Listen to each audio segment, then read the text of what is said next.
All right. Good afternoon, everybody. How's everybody doing today? Give me a thumbs up if you can hear me good. I see you, Oscar Morales, down there in the corner. Good morning. Good morning or good afternoon, wherever you are. I'm here in Tennessee at our beautiful 8,000 square foot lodge where we do coaching and retreats and boot camps. We're actually doing our coaching program this afternoon. So people come in live and then they watch that virtually around the world. So I love being out here at the lodge and coaching people. So Owen Trott, good to see you. Good to see everybody. Welcome to the 8-week book club. As a raise of hands, how many of you have received your book, Flip the Switch? You've actually got it. Okay, you've got it. So if you got it right there with you, put it up, hold it up. I want to take a picture.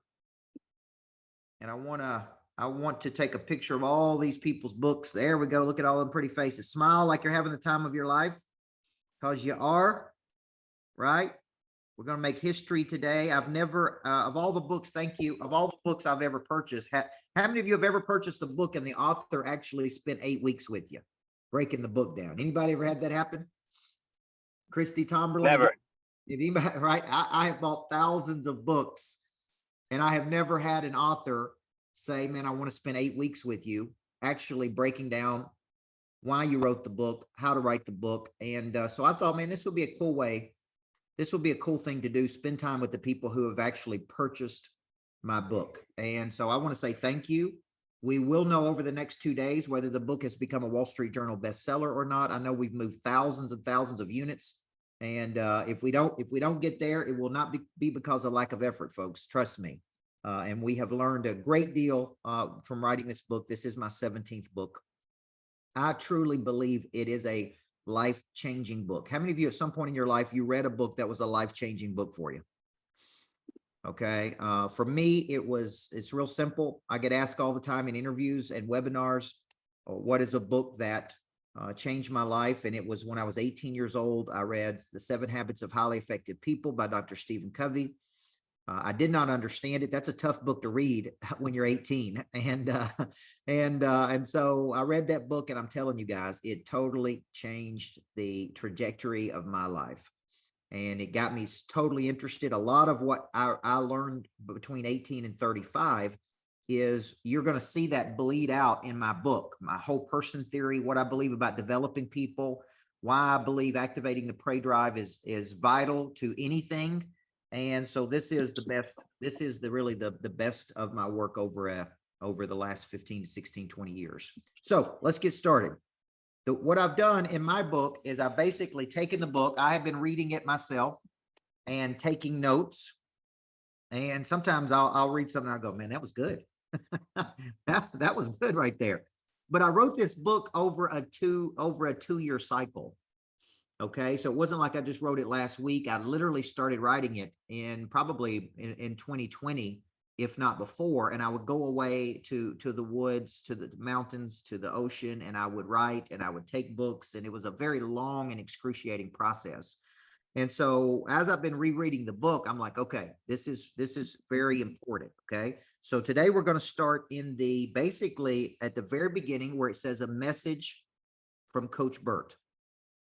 Okay, so we're going to start with a message from Coach Burt, and I'm going to extract, and then we're going to work through various chapters. Okay, now for those of you who know or don't know, what turned me on to the concept of prey drive is at 41 years old, my wife and I were at a workshop in Tennessee, Mount Juliet, Tennessee. We went to see this guy because one of my coaching students said, you need to go see him. He's a former Vietnam veteran. He's a little crazy. But he's really powerful, and he's not a psychologist. He's not a practicing psychologist, but his entire life he has spent studying psychology. He grew up in the Oklahoma Sooners locker room as a kid, so he's around winners all the time. And then he went into the war. He joined the War Dog division of the Vietnam War, which is the division that went into battle. Okay. And he had a dog. So his job was to wake up in the Vietnam War every day. It was to go ahead of the infantry, ahead of the troops. And the dog's job was to sniff out bombs, booby traps, and ambushes. Okay. Imagine no matter what you do for a living, any day you think it's hard doing what you do, I want you to imagine waking up in a complete jungle with nobody but you and that dog, you and an animal. And you're hoping that day you don't step on a bomb, you don't walk into an ambush, you don't, you don't walk into booby traps. That was his job. And he kept talking about in this workshop, Angela Baker, the dog having a prey drive. And I'm sitting there listening to him, and I'm fascinated by this, but I didn't understand what he was talking about. So what he was talking about, so I pick up my phone and I Google it. What is prey drive? Okay. And it has never been used in humans. Prey drive is prevalent in an animal. Okay. And if you read the book, it says prey drive in an animal is the instinctive inclination of a carnivore to find, pursue, and capture prey. Some definitions would say stalk, capture, and kill. That is prey drive. Okay. So as I'm sitting here, I'm thinking to myself, I had a big revelation, which is a sudden dramatic moment. And I have the gift of association. The good Lord give me the gift of association. So I associate concepts. And I elbow my wife right in the middle of this. And she's like, what is it? We're in the workshop. Like, what are you talking about? I said, I got to tell you this. And she's looking at me like, what? And I said, humans have a prey drive. It is not their ability to stalk, capture, and kill prey, but it is their ability to see something with your eyes, optically, or in your mind. That's the imagination. And to have the persistence and the intensity to pursue it. Okay, did everybody hear that? So I said, I would sit there on a napkin or on my piece of paper there, and I'm drawing it up, and I'm like, okay, humans have a prey drive, number one. And number two, that prey drive is the human's ability to see something they want and pursue it. Now, at this time, I have not studied the top 20 motivational theories. I haven't deconstructed those theories. I just had a boom. So the first thing I want you to know about prey drive is it is an instinct. And I believe that instinct is inside of you. When I was at lunch today, I had an instinct to call or text 3 or 4 people, right, and connect with them. So I actually believe, if you read in the book, okay, it says from that day forward, my life would be focused on teaching people how to activate this drive. Now, listen, this is the interesting part. So they could discharge the kinetic energy inside of them toward some defining ambition.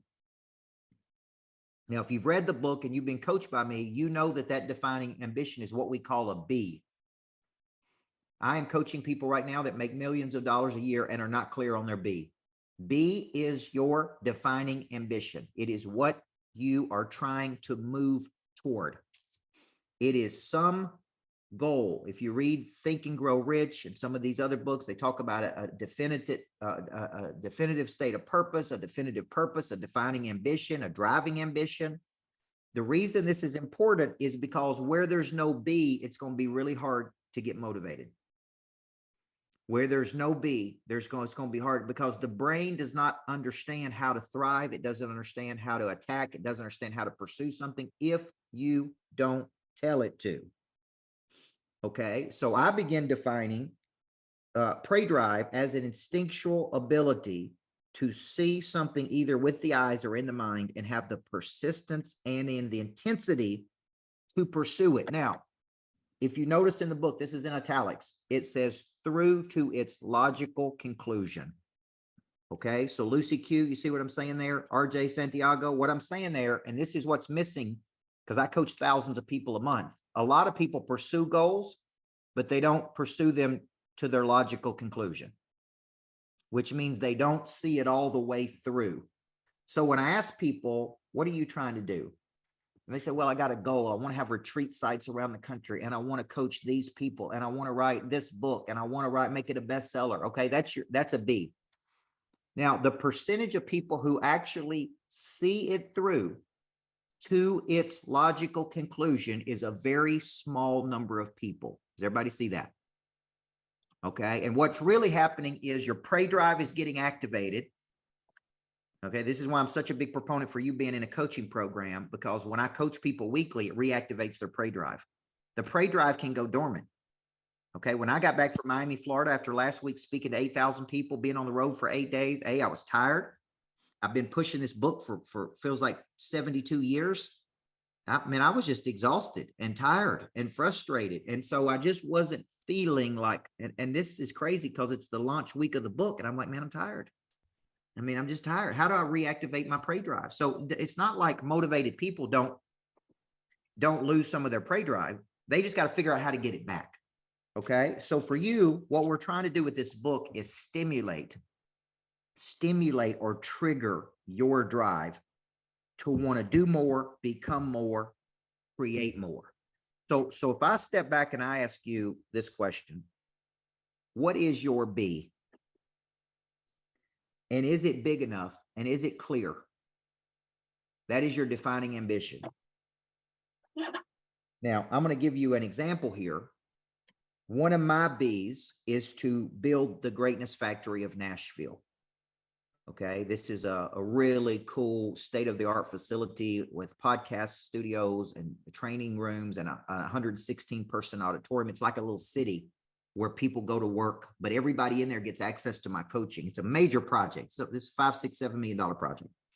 And I was drawing up last night. Why did I do that? Well, it's something new. So it's a new game to play. And that excites me. It's something bigger. It's something I've never done, which is a commercial play to build something. See, that activates my prey drive. It's something that's exciting. I get excited about designing it, moving toward it. Okay. How many of you believe that it's not capturing the prey that motivates? It's actually the pursuit of the prey. How many of you understand that? We almost called the book The Chase, by the way. Right, Patrick Reed, my agent, we sat in a room for 8 hours in New York City trying to come up with the title of the book. And we almost called it The Chase because it's about pursuing your drive. And so my agent kept saying, they wouldn't let me put prey drive on the cover of the book because they didn't know if people would understand it. And so they kept saying to me, what happens when the prey drive is activated? And I said, it's like flipping a switch. Right, Alexander Jones, it's literally like it's off and then it's on.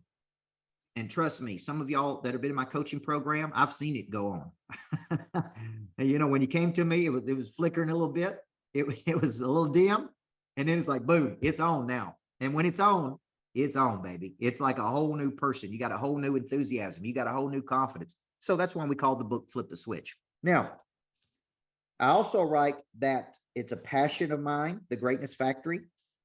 And then I put in there that it's a little competitive. There's a timeline you're trying to build it. There's a game. So it's tapping into a lot of things that would activate your drive. If I ask you what your B, you say, man, I don't know what my B is. I'm just kind of making it through the day. I'm trying to survive. I'm trying to just make it through this market. Unfortunately, could that be motivate you or activate your prey drive? Yes. If it's out of fear, it could activate your prey drive. But it's so much better when you have a clear B that you wake up to and you pursue.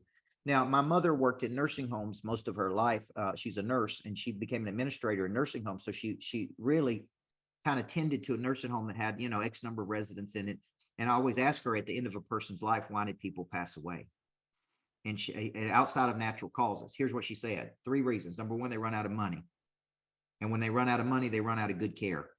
It's very expensive to have 24-hour care. Okay. And there's one nurse for every 23 residents in a nursing home. Okay. She said, number 2, they run out of love. They run out of love. They run out of passion. They run out of interaction with other people. She said, but the real reason they pass away is they run out of purpose. They don't have something to wake up and pursue. Everybody see that?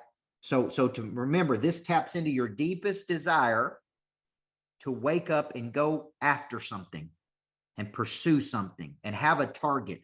That is actually what activates the prey drive, is that I have a big goal. I'm excited about it. I'm moving toward it. Every day I'm making progress. How many of you are miserable when you don't feel like you're making progress toward something? And you feel static and stuck. If you watch my video this morning that I did on Facebook, that I do every morning, I talked about the value of a plateau. The only good thing about a plateau is it actually frustrates you enough to get moving. So if you feel stuck, static, bored, complacent, if you feel stuck enough and you're plateaued, it could be because you're putting effort in, but you're not getting results immediately, but it causes you to keep trying to get active and there is a value in the plateau, which actually could serve to reactivate the prey drive. Okay. So if you feel plateaued, some of you bought the book because you feel stuck. You can't figure out how to get to the other side, and you're pushing, and that plateau has been a great motivator for you. Okay. Now let's talk about the 3 phases of the prey drive, because this is very important. And then I'll get into a little bit of the activators. Number 1, the prey drive must be activated, and it must be activated every day. Okay. One of my skill sets is packaging ideas and then presenting ideas and then generating income from ideas. And so what I did to write this book is I studied the top 20 motivational theories. I deconstructed those theories, and then I codified those theories. And then I came back with my own theory, and I'm going to call that Vujade. Chase, you hear what I'm saying? Vujade is a new way to look at an old problem. So there's 20 motivational theories, Alex Rodriguez, and here's what they basically say. We move toward things we want. When we're hungry, we move toward food. When we're lonely, we move toward people. When we're thirsty, we move toward water. Now, does this also describe why we become complacent? We become complacent when we have everything we want. Does everybody see that? So we got a good life. We live in a good house. We make good money. That actually suppresses the prey drive, that instinct inside of you to pursue something. Okay, because you have everything you want. See, satisfied needs never motivate people, only unsatisfied needs. So when all of your needs are met, you're not motivated, which is why you constantly have to recreate new goals. See, this explains, Renee Voda, why people do not win back-to-back championships. See, when I won that first championship, it took me 10 years of pursuing it. And quite frankly, when I won it, after I won it, I was tired. It took me 10 years to climb the mountain. So what people do is somebody else is hungrier out there. Somebody else has that drive, which is why it's hard to win back-to-back championships, which is why when you accomplish a big goal, you want to just relax. Okay. So Michael Miller, number 1, the prey drive must be activated. And here's the good and bad of it is it must be activated every day. Right. It don't matter if it was real activated yesterday and today you woke up and it was not activated. The truth is it's got to be activated every day. Okay. That's why you hear me say we go to bed tired and we wake up hungry. It all goes to 0 at midnight. What do you see big time people do when they hit a goal? I asked Tim Grover, who I quote in this book, who endorsed this book, Michael Jordan's coach, Kobe Bryant, Dwayne Wade. I asked him how long those guys celebrated after they won a championship. And you know what he said? Maybe one day. Maybe one day. And he said, then they were back in the gym within 2 days. See, big time people win something or reach some milestone, and then they go, okay, what's next? That was good. That was great. We're on to the next thing, right? Because they know they need this new activator of their prey drive. So they win a championship, then they need a competition. They need a nemesis. They need an adversary. They need an enemy. They need something to wake up and go, okay, I'm going after this again. Okay. A lot of people win something. They have a good year and then they never go into battle again. King David was a great example of this in the Bible. He was a great king until he stopped going into battle. Then he got distracted. Then he had some rough times because he did not get up and go. He basically rested on his past, on his laurels. And this is why you hear me say, don't ever let your old confidence turn into new ignorance. Don't ever let your old confidence. You used to be good at something, you used to win, but you haven't evolved. You haven't grown. You haven't gotten any better. And because of that, you're still living back in the past. Okay. And that old confidence is now turned into new ignorance, meaning you're not open to new growth. So number 1, the prey drive must be activated daily. Number 2, there must be a persistence to this prey drive. And this gets people. Okay. Now I define persistence in the book as basically embracing the suck. It's the things you don't want to do that you have to do to move from A to B. Okay. And This is the part people don't want to do. They don't want to prospect. They don't want to follow up. They don't want to engage with people after they've made a sale. They want the easy path to get there. And just remember this, the price must be paid and the process must always be followed. There is no wealth without work. There is no pleasure without conscience, right? There is no shortcut to this. So the persistence is, I got to get up and do the things I don't want to do to get to the level I want to get to. And this is where a lot of people fall off the wagon. And if you're a salesperson, I typically say that's 2 hours of prospecting every day for nothing but new money, right? It's nothing but new money, new opportunity. Okay. And we get into that later in the book in Prey Drive, in selling, the selling system, the Prey Drive of follow-up, all of those things. The third piece of Prey Drive is there must be an intensity to the Prey Drive. And if there's one thing, Tim McCormick, that I've quickly figured out when I left athletic coaching, was that the business world drastically lacked intensity. Okay. And it's like everybody just goes at a very comfortable pace. There's really no push towards something. So what creates intensity in a person? Fear could create intensity. Okay. What else could create intensity is targets and timelines. Targets and timelines. So what I'm saying is I got a goal, I got a target. I'm trying to hit that target. My target is typically 25,000 a day, every day, 5 days a week, produces $6 million of revenue per year. And so I wake up Chris Knowles at 0, and I'm trying to get to 25,000 a day in sales every day. Everybody has a number they're trying to hit. And then you just backtrack. So if Michelle Vega said, I want to do $10 million in a given year, then she's got to produce 833,333.33 per 30 days or per month. And she does that 12 straight months. She makes $10 million of revenue. Everybody see that? Now, a lot of real estate agents ask me, what if I measure my quarter? And I get why you would measure a quarter, because, you know, that's the way you want to look at it. But I don't think measuring in quarters gives you intensity. I think measuring daily gives you intensity. So you may not say, I'm going to make a sale every day, but I'm going to do 25 to 35 high value activities every day. And there's going to be a consequence if I don't hit my number. Okay. So I was coaching a top mortgage guy, because I see some mortgage guys on here, Jock, some of my guys up in Michigan. And I noticed one day that he had his a very expensive, may have been a G-Wagon or expensive car for sale on Facebook. And I asked him why he was selling it. And he said, I didn't hit my sales goals. And since I didn't hit my sales goals, that was my consequence. I had to give up something I love. Everybody see that? Where there's no consequence, there's no change of behavior. Okay. And that is a big consequence. If I don't hit my sales goals, I got to give up something I love. Now, let me tell you how to do it without giving up something you love. David Dodd, is you practice a term psychologists call mental subtraction, which is where you choose something that you love and you pretend, John McAllister, you have to give it up if you don't hit your goals. So take something you love, right? This will motivate you. See, we have this house in Florida. We don't rent the house. We love it. It's like a second home. We go down there and we stay. We used to rent our house down there in Florida. People would tear it up and we would go down there and we'd spend the whole first day. My wife would be all tore up about it. Then we bought a house for $3.35 million. And we said, we're not going to rent it. I could rent it and I could probably produce 2 or 3, 4. I could probably produce 10,000 a week renting it, but I don't want to rent it. So the very thought of renting it activates my drive to pick up that phone and make sales. Everybody see that?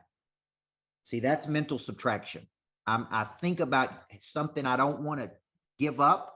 And if I don't hit my numbers or show enough profit, man, what if we have to rent that house, man? I hate renting that house. I don't want to rent that house.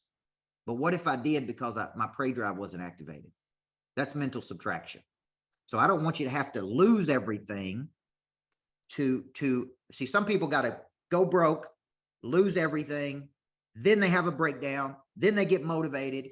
There's tools, there's psychological tools you could actually use that the brain doesn't know the difference. Like you could just tell the brain, man, I'm broke. The amount of money I have in the bank account right now, man, I'm broke. I got to go to work. I got to pick up the phone. I got to call somebody. I got to follow up with somebody. That is mental subtraction. And truthfully, the brain doesn't know the difference. If you're really broke or you just think you're broke.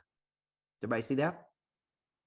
Okay. So when we think about it, there's 3 phases of prey drive. I want you to type in the chat box, which phase do you struggle with the most? Which phase do you struggle with the most? And we'll get more into this in chapter 1, the 3 phases of the prey drive. Today, we're kind of doing a little bit of an overview. Brian said persistence. Yep, must be activated every day. I'm going to show you some of that. Okay. So see, I'm seeing a lot of persistence and intensity. The truth is the prey drive could be motivated by coming to a book club. How many of y'all believe that? The prey drive could be activated. When I went to Miami last week, that activated my prey drive. I love Miami. It's a lot of energy, water, high rises, thinking. I spoke at a big stadium. You know, that activates your prey drive, but that will go away after a few days. That's why I call it cotton candy sometimes. Tastes good for a second and then it goes away. Okay. Now, I want you to think of this activation like this. Potential is kinetic energy that is stored until activated. See right there, what I said in the book is that from that day forward, my life would be focused on teaching people how to activate the drive so they could discharge, use the kinetic energy inside of them towards some big ambition. It's got to be utilized. I can't tell you how many people I meet that are very talented, but undercapitalized. And I'm like, man, you got so much talent and potential. What is the problem here? When it is activated, there's 2 things that happen. Number 1, you learn how to fight through your feelings. You learn how to fight through your feelings. I don't feel like doing this. And number 2, you learn how to peak up. You learn how to peak up to a very high level. Okay. And that's what big time people can do. When they have to turn it on, they can turn it on. Okay. And I had Tim Grover in, you know, during my Activate event, and I said, tell me about those big time guys. He said the prey drive was always on. They just knew, like a dimmer, they knew how to turn it up or turn it down. They knew how to turn it up or turn it down. They don't listen to their feelings. Amateurs listen to their feelings. Okay. So prey drive is this instinctive inclination to pursue what? Deals, opportunity, partnerships, follow-ups. I mean, basically prey drive is in you, but it must be activated so that what? You can fight through your feelings. Man, I don't feel like doing it today. I don't feel like doing it. Okay. I'm not an amateur though. I want to make the pro money. What do the pros do? Instinct to pursue. Okay. Now, when you create, how many of you have ever seen an artist perform at a concert where they really peaked up and you go, man, that was incredible? Okay. And I'll end on this and take some questions. I had Randy Hauser, who's a country music artist, here at my house, here at my lodge once for a party. And we paid him a lot of money to perform because he's an incredible performer and he can really sing. He's got incredible vocals. And, you know, I was really excited about him coming, and he showed up about 3:00 that afternoon for sound check, and he was very frustrated, and he got out of his car, and I went out to meet him thinking it's going to be a great moment. And he's like, hey, Michael, how you doing? And I said, how you doing? He's like, I'm tired. I need a nap. I think he'd been out all night the night before. He had a concert in, he looked like hell. Okay. He looked awful. Okay. It looked like he'd been out and he drank all night, and he rolled in to do this concert for me. And I'm thinking, oh my God, like this is going to be awful. Like I paid this guy all this money. I got all these people coming. He went in to do sound check and he just said, hand me the guitar.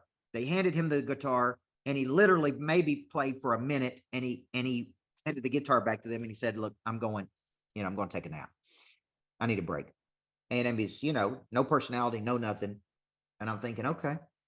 That night, his manager said, when he's ready, he'll come down. I'll flash a light. He'll come down. So 8:00, he's not ready. 9:00, he's not ready. About 9:15 that night, flashes. And I go, okay. So I go up to introduce him. He comes down the steps. He says, hand me the guitar. And for the next 2 hours, he sang like I have never seen somebody sing in my life, folks. It was so amazing. It was emotional to see somebody that good sing that hard. He's sweating profusely, and he is just, I mean, it's like he's playing up here. And then after 2 hours, he said, here you go. Here's the guitar. It's been a good night. I'll see you. And it was a classic example of a guy who probably didn't feel like playing a private party that night, if he played at a stadium the night before and he came to play for a couple hundred people the next night, it was a classic example of watching somebody turn that prey drive on. Because when it was time to go, he went. And it was so good. I would have doubled the amount of money I paid him. That's how good he was. His name was Randy Houser, who's a country music artist. And so here's the deal. This is what I want to finish with today. Big time people. I want to get rid of some myths. They don't feel like doing things no more than you do. They don't feel like prospecting no more than you do. They don't feel like there's days that I'm supposed to speak at something and I don't feel like speaking at something. There's days I'm supposed to motivate people and I don't feel like motivating people. There's days that, right, I'm trying to activate the drive just like you. Okay. So what we're going to get into, and in the book, when you see these 5 activators of this prey drive, we're going to get into what conditions have to be right for you to activate it. So the other day when I didn't feel like it, you know what I did? I went out and ran sprints up the hill. I ran 5 sprints up the hill, listened to something, and boom, it's like, all right, let's go. Let's get on the phone. Let's talk to some people. Like I went from not feeling like it to feeling like it. So I really want to prep you for the 8 weeks because, man, until this happens, nothing happens. Till the prey drive is activated, nothing happens in your life. I'm telling you, I've seen my wife activate her prey drive and go to a higher frequency. I've seen my kids, I've seen my 10-year-old daughter have her prey drive activated, which I know is by competition. That is her number 1 activator. And right, I've seen my employees activate their prey drive. I've seen people all over the world activate it. So until this is activated, nothing happens. And the book is trying to get you from A to B. Okay. It's trying to move you from here to there. So your homework assignment from today is going to be real simple. When you're reading the introduction, when you're reading the book, what I want you to do is devour the book. If you could see my book has got notes, highlights, mark throughs, and I'll go, man, that's good right there. That is something, right? This is something I need to talk about, man. Here's the 5 activators. So in the first chapter, or in the first part from Coach Burt, what I'm getting into is, what is the trigger that activates your drive? Is it fear? Is it competition? Is it embarrassment? Is it environment? Right? Is it exposure to something? Like, what is it that flips the switch in you? Okay. So your first assignment is going to be to go through that introduction. Go ahead and circle what you think is, or put in order what you think is your primary activator of your prey drive. Okay. And then I want to see, as we work through this book club toward the end, do you still believe that's the primary activator of your drive? And if you struggle with persistence, there's 2 things I want you to do. Number 1, I want you to have a hard schedule, which means you set on your schedule, this is what I'm going to do from 9 to 11. This is what I'm going to do from 1 to 3. I don't care how much it sucks. I'm doing it. And I want you to pick a target that you can persist through. I'm going to work out for the next 5 days straight, whether I feel like it or not. I'm going to make 35 phone calls a day, whether I feel like it or not. I'm trying to get you to learn the discipline of persistence. Okay. And make it a habit. I persist through to its conclusion. So I called a guy this morning who I met at the conference in Miami. He says, I'm in a meeting, I'll get back to you. Well, if he didn't get back to me by noon, I call him back. Hey man, it's Coach. I know you're going to get back to me. I'm available. Are you available? If he didn't call me by the end of the day, I'll send him a video. Hey man, it's Coach. I know we need to talk. There's some important things I need to talk about. I'm going to persist until I see it through to its conclusion. Everybody see that? I'm not going to be aggressive. I'm not going to be a nuisance, but I'm going to keep going, because that is part of prey drive. I'm going to keep going until I see it through to its conclusion. Okay. Now let's stop there and I'll take a few questions. If you have questions, we're going to be doing this over the next 8 weeks. If you did buy the book, we're going to be getting you into the Tactical Connection Boot Camp with me. You will get the replays of this. This is a good book to read for your kids. It's a good book to read for your spouse. I'm telling you, this book is applicable to we've got college students reading it, softball teams reading it. I saw a whole softball team today that had their pregame outfits had prey drive on the front and activate on the back. So I'm telling you, that's a good thing. All right. All right, so let's take a few questions here. John Ryan, what's your question? So coach, I feel like the biggest motivator for me, activator for me would be being plugged in. I mean, I don't know if that's like a handicap that I have, but I know that you firmly believe that everybody needs a coach. Yep. So I feel like just being plugged in is what keeps me going to achieving every single one of my goals and dreams, which are many. And I feel like I can't see it through without having a coach. Yep. Me personally. I think people would be crazy to go with this without a coach. How many of you are in my coaching program right now? Raise your hand if you're in one of my coaching programs. So see, and I think they would tell you that one big purpose of the coaching program is to continue to reactivate the prey drive. See, I won't let you, you're not going to show up with me and have bad energy. I think most of my students would tell you, you're not going to show up to me and have a bad attitude, because I'm a guy who says, come on, man, let's go. Let's do this. I didn't feel like it today. No more than you did. And I showed up, and I keep showing up, and I do them morning videos, and I always joke with people. I tell people, man, I don't do those morning videos for you guys. I do them for me. You just get to watch them, because many times I'm telling myself in those morning videos, this is what I need today. And if I need it, I bet other people need it too. So being in the coaching program is very important. And it's also why I created the coaching program to be weekly. I was in a coaching program that was every 90 days. And I would get on a plane. I would go to Chicago. It was incredible for that day. And I would leave there and I would ask other people, how much of this do you go do? And typically it's about 5%. And here's what they kept saying, man, I leave motivated and I fizzle out. And then I get remotivated every 90 days. So I came back and I designed my coaching program, Monster Producer, to be every week, every single week with me, because you don't get too far out of hand in 1 week. You go 90 days, ain't no telling where you'll be, folks. Okay. So Eric at coachburt.com, he's on here. If you're not in the coaching program and you want to discuss being in the program, then I would be coaching you every week. Okay. All right. Ashley Rogers, what you got? Sorry, I was raising my hand about the coaching program. Okay, good. Okay, good. Thank you. All right. What other questions do we have today? Coach, Selena and Carrie are raising their hands. Okay, Selena, go ahead and ask your question. Hey, this is her husband, Michael. She stepped out the room. She asked me to kind of listen in on this because she knows I need this. My question is, first of all, thank you for your time and all your wisdom, hard work, and efforts. If I purchased a book on Audible, my wife told me you had it on Audible. Her and I are both very busy. She has a hardcover. I want to get the Audible because I'm I do a lot. I wear a lot of hats. Sure. Can I keep up and still join the club and all of that with Audible? Oh yeah. I'm fine with you buying the Audible. Okay. I listen to a lot. What I do a lot of times is read the book. There's three things I do when I read a book. I'm glad you asked that question. Is I read the book and take notes in it. I listen to the Audible, and I also go listen to interviews from the author. So the way I absorb a content real quick is if you went to YouTube and typed in Coach Burt interviews on Prey Drive, I've done interview after interview where you can really get into the psychology of it. And that's kind of how I absorb content really quickly. Okay. Spend time with the author, read the book, listen to the Audible. Now you're getting it from different arenas. And then the next thing I want to do is get in the room with the author and be able to absorb up close and personal exactly what they got there. Perfect. Thank you so much. That's great. It's good to know. Good. Now I want to make a point here to everybody. You can be incredibly successful and not in your Prey Drive be deactivated. Does everybody see that?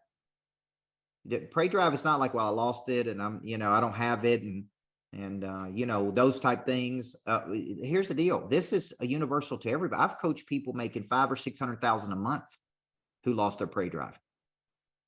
Okay. That's 6 or 7 million a year. And they lost their Prey Drive. I coach people. I was coaching the #1 home builder during the first recession of 2008. He was worth 30, 40, 50 million. And he lost every bit of his Prey Drive. Life had literally just knocked the shout out of him. The economy was bad. He was losing money like crazy. And all the Prey Drive he had to get to be worth that was knocked out of him. So it's not prevalent. So don't feel like, oh yeah, Prey Drive is just for people who don't have a lot of motivation and drive. No, it is great. Like Aaron Rodgers, the great football player for the Packers. If you remember about a year or two ago, he wanted to quit. He was one of the highest paid quarterbacks in the NFL.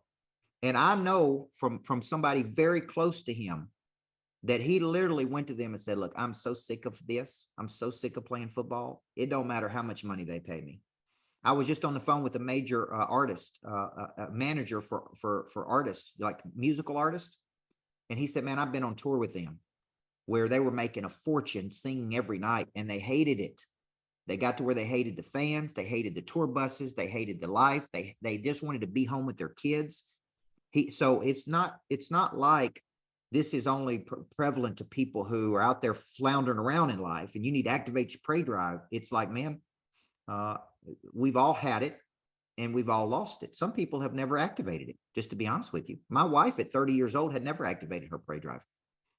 She came to one of my workshops. She wasn't my wife at the time. And she can tell you she had never really activated her prey drive until she came to that workshop. She didn't even know there was another level for her to play at until she came to that workshop. So just keep that in mind when you're going through the book, is it's going to help you with that. Okay. Carol Johnson. Hi, Coach. Hello. With this book, what's the strategy? Are we going to be like covering so many chapters per week? Like, I want to Yeah. make sure that I'm well read prior to, Yeah. so then like there's just the plan. Basically, And- today's an overview and the big Right. message from Coach Burt. And then each week we'll probably go through about the highlights of 2 chapters at a time. So if you're Okay. reading ahead, you need to read the message from Coach Burt, the introduction, and you need to read for next week, chapter 1 and 2. Okay. Thank you. That's awesome. Okay. Now, somebody had mentioned the Audible. I did not read the Audible, and that was a fight with my publisher that I actually lost. And I was adamant about me reading it. And unfortunately, I didn't get to choose. They assigned someone else, a professional narrator, to read the book. You know, I'm not crazy about it, but you know, I listen to a lot of books. I'm not crazy about the person that read it. I'm just looking for the content. But it ain't me. Okay. You'll know when you listen to it that it ain't me. Okay. So I made a note of that in my next publishing contract. I let my agent have it for about a good 45 minutes on that I would never do a book again that it was not in the contract, that I did not get to read the book. Okay. Yeah. So that's a good learning lesson for us. Okay. Chase, what you got? Even with flipping the switch, when is the point that you go down a path that you're going, you know what, this is not the direction I'm wanting to go? Is there a point where you look at where I understand that we have trials and tribulations and that's, you know, things that you got to punch through. Yeah. But is there times where you're just going, you know what, I don't like where I'm landing. I don't like what building I'm going to be on top of, that it's like, you know what, I need to take an adjustment. Yeah, there's 4 questions I talk about a lot in the book, and which are, what do you love doing? What do you love doing? Brings you energy. There's certain things I do today, Chase, that I'll do it 1 or 2 times, and then I'll tell my wife and my teams, like, I ain't doing that again. Like, it didn't bring me energy. I only want to do things that give me energy, not drain my energy. And then what are you really good at doing? Like, this is a good use of your skill and talent. Where is there a need in the world that you can fulfill? That's monetization. And I get heavily into monetization in the book. How do you make money with your skills and talents? And then what do you feel like you're supposed to be doing? That's conscience. Right? And so when I go down a path and I go, man, this is not really what I want to do. The good news is I can change it. And I can go, you know, I really enjoy these 2 things. Me personally, I enjoy speaking in the boot camps I do. And I do the boot camps here at my lodge in Tennessee. And I enjoy that. I always get excited about it. I look forward to it. The people who come here are motivated. And so it's like, okay, my wife said to me one day, why don't you just speak and do boot camps? If that's what you enjoy doing, why don't you just do that? And I go, point well taken. Right. I love it when my wife uses my own coaching against me. Now, so that this is really what the book is going to make an argument for in chapter, I think it gets into chapter 3, Screw Your Why, is I get into this concept of purpose really is exchange of talent for a problem that you enjoy solving. Just because you can solve a problem, folks, doesn't mean that's a problem you're supposed to be solving. Just because you're talented to solve a problem does not mean that's the problem you're supposed to be solving in the world. What problem gets you excited about solving? What problem gets you motivated to solve? I was coached by Dan Sullivan. He always taught us what both fascinates and motivates. What could you wake up every day for the rest of your life and be both fascinated by and motivated by? Okay, the prey drive will be high when you are doing that. It's much easier for the prey drive to be activated when you get up and go do something you love doing than you hate doing, right? So just remember that. Okay, now we just got to find that. Okay, Shane, what you got, big guy? All right, unmuted here. Hey, thank you so much for putting this on, Coach Burt. Appreciate it so much. You know, I've read a lot by Tony Robbins, and he always goes on and on about peak state. Yep. And I find what puts me in a peak state is being in and amongst competition. It's maybe, I mean, some of these other things activate my drive too, but being in a competitive situation, I mean, I'm just driven to try to be the best. And but what I find is hard to get into that kind of a situation. Yep. The only time I can ever get into that situation is when you're in an office with other people and they're doing the exact same thing as you, which is very rare. Yep. Okay, so this is good. One of the activators of prey drive in the book is competition. There's two that come to mind when you're talking. One is competition, one is environment. What if I told you guys I was in competition with people today that have no idea I'm in competition with them? See, my guy handled my book launch, said, man, you know, your book's coming out. It's against Coffee Bean, the guy who wrote Coffee Bean, Be a Coffee Bean, and then it's against this book. And I said, good. That only activates me to sell more books, right? So to me, I pick people that I'm in competition with that they don't even know I'm in competition with them, right? And so last week I spoke and Damon John was there.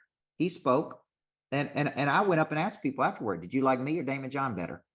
And some people said, I liked you better. And I'm like, well, good, I won then.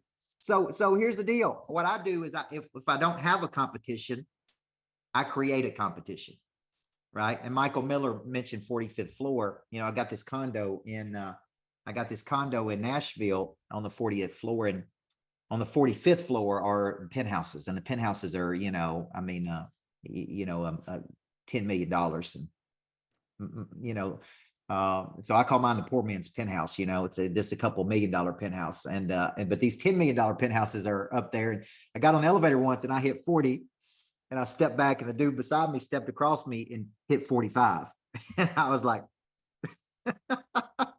that little light going off on 45 activated my prey drive. I was like, how'd you get up there, man? What do you do for a living?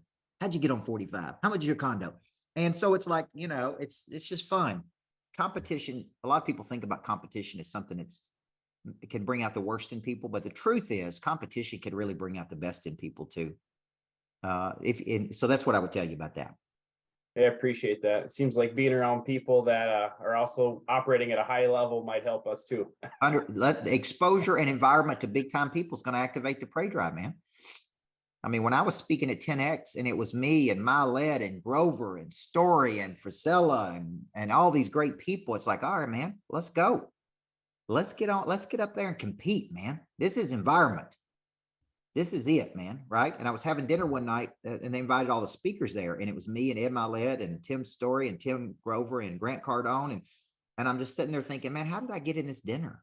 Like I'm sitting there having dinner with these dudes because I'm one of the people on stage, right? It was the coolest thing in the world, man. But when you're around those people, Cardone and Bradley fought the whole night. And that's what they do is they just fight with each other like brothers. And I just sat there and I was like, man, we're sitting here at the table, man.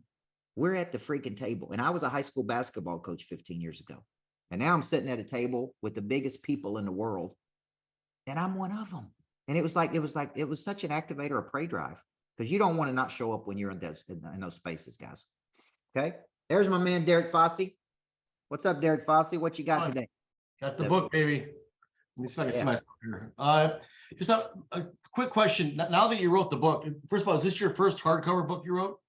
It's my third or fourth hardcover, but it is definitely my biggest and thickest book. I got 250 of them sitting in my foyer in my house. I appreciate it. Is it more anxiety, want to see if you're going to make this list, or is the anxiety over the fact that it's already printed and it's done? Because I know writing a couple pages is hard, let alone a 200 or 300-page book. Yeah. Do you have anxiety now in anticipation you're going to make this list? 'Cause I know how hard you've been pushing, Yeah. or is that anxiety, are you at peace with it because at least the book is out now? I'm at peace whether I hit the Wall Street Journal bestseller or not. It would be very disappointing if I didn't hit it.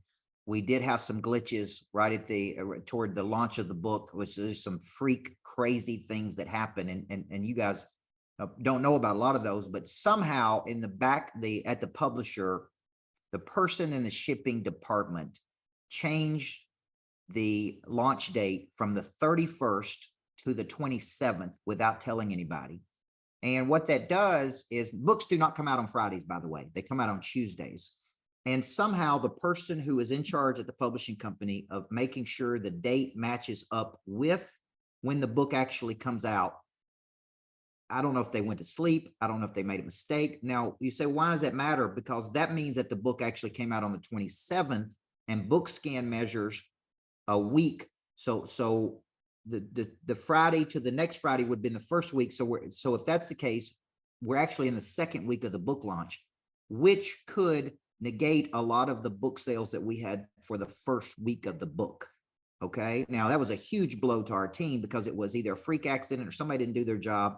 And so when my guy told me that, I was just, devastated because we've been pushing for this thing for the first week of the book. And if some of the copies went out last week, some of the copies went out this week. So the only thing to do now is wait till the thing comes out. The Wall Street Journalist comes out this week to see if they were all counted properly. Man, it was a sickening day. And Rory Vaden, who launched this book for me, has launched 5 bestsellers. He's like, I have never seen this in my entire life. Somebody screw this thing up like this. Never. He said, books do not come out on Friday. They come out on Tuesday. But sure enough, if you saw on Amazon, it said the 27th. And then it said the 31st. Then they finally changed it. But some of the books were counted that week. And that did hurt us toward our bestseller campaign. So I just wanted to, what do you do, man? You get mad at somebody, somebody dropped the ball, somebody didn't do. And my wife, I told my wife, how could you anticipate? How would you know to tell somebody not to make a mistake that has never been made before? You don't even know not to do it. So the anxiety was around that. I do think we sold enough books to hit the list, but at this point, I'm a faith-based person. It's, it's in God's hands, and I'm okay with it either way. But the anxiety, Derek, was just the pure exhaustion of pushing for for a year on this thing to try to get there. Right now, the other big lesson for everybody who's on here is you just got to become more famous and more known, because when you're more known, more people buy the book. So we're working on a TV show with CNBC. We're working on a couple other things. So we're trying our best to go out and be more known in the world. And if you're known by a couple million people, it's a whole lot easier to sell 10,000 copies of a book. Okay, so that's a big lesson I learned during this process. David Dodd, what you got, brother? Just making a comment, Coach. I'm looking forward to meeting you on Friday. Absolutely, man. Yeah, so, I'm taller and better looking in person than I am on Zooms. okay. And I got more hair. Yeah, Right. Coach, that's a good point. Bring up real quick just what's going on Friday so people know. Some people probably are in the know, and some people are not. So if you purchase the book, we've tried to really incentivize you and thank you for that. So you do get a ticket to come to the Tactical Connection Boot Camp. If you want to come virtually to this Friday, it's really 6 hours of me breaking down the selling system. The selling system is toward the end of the book, and it starts in chapter 7, flip the switch on selling, chapter 8, selling energy, chapter 9, hitting your targets. That's when the book gets into the sales cycle. How does Prey drive? But if you are interested in coming on Friday, or you just want to come to the virtual, then make sure you let us know. And I guess, Eric, do you want them to see you on this? Eric at coachburt.com. Yeah, Coach, if they could, just text me. Text me at 662-832-7656. I put all that in the chat, virtually or in person. And Coach, the other thing, I'm getting a lot of requests from people that want to join the 4 p.m. session today. Is it okay if I give them a link to that? I know I'm open to that. Okay. I'm open to that. Hey, why don't we just give them one of my houses if they buy the book? All right, no more bonuses. We've given away everything else. Why don't we? I said no more bonuses. No more I'm trying to take it away. Oh, okay. All right. Yeah. No, if they want to sit in on a session of what the coaching program is like, I'm fine with them sitting in today. Okay. Because I'm doing a coaching session. Okay, one other thing, if you have an inclination. Oh, nice, okay. If you have an inclination to buy any more books this week, I did. Oh, they put you on mute. All right, if you have an inclination to buy any more books this week, I did throw in a one big bonus this week is we're going to scholarship one child through our success school for every book that's purchased this week. So if you have a child that you want a scholarship through Success School, they will go through a cycle of Success School with us, which is habits of the top 1%, grit, resilience, confidence, bounce back. It could change. It could truly change a child's life. So if you buy a book this week, just make sure you email support@coachburt.com. And if you want to scholarship your child, or if you want to scholarship somebody else's kid, they will get 6 weeks of coaching through Success School. That's Zoom coaching, and that could be a game changer. So if you buy 50 copies this week, you could put 50 kids through there, and I'm perfectly fine with that. Okay, Hey, that's y'all, right. I just got a message in the chat from Angela Baker. They got an event with coaches speaking at. Angela bought 250 books on top of more. She's bought more than that, but that was one of the arrangements she has made. And she's got an event in Arlington. Angela, come on real quick. I see your hand right there. And just tell people, because I think you just gave everyone the invite on the call. So I think that's I would great. love to do that. I would love to do that for Coach Burt. So if you want to meet Coach Burt in person and you are close to Arlington, Virginia on February 28th, he's going to be at the Army Navy Country Club from 9 to 12. The doors are going to open at 8. And it's a free event. And for those people that show up for as long as supplies last, they will get another copy of his book. That's so funny. That's awesome. That's awesome. Good for you. Yeah, if you're coming to Virginia, folks, come see me. I would love to see you in person. Virginia, there's going to be a lot of places I'm going to be out in the world, so come see me. I would love to meet you in person, or come to the lodge, and we'd love to see you there. Okay. Thank you, Angela. You've been a pleasure to work with. Question, Okay. what age for the kids? 10 to 17, typically. If they're close to 10 years old, I'd be okay with getting them in there. And then that's the age group we're focused on right now, 10 to 17. Okay, so so let me make that clear. If you purchase a book this week, another book, or as many copies as you want, just email support@coachburt.com. We prefer you just go straight to Amazon and purchase those, and then come back and let us know. And then we can, then like I said, let us know who you want a scholarship through that. Or if you just say you want a scholarship a kid, then I'm fine with that too.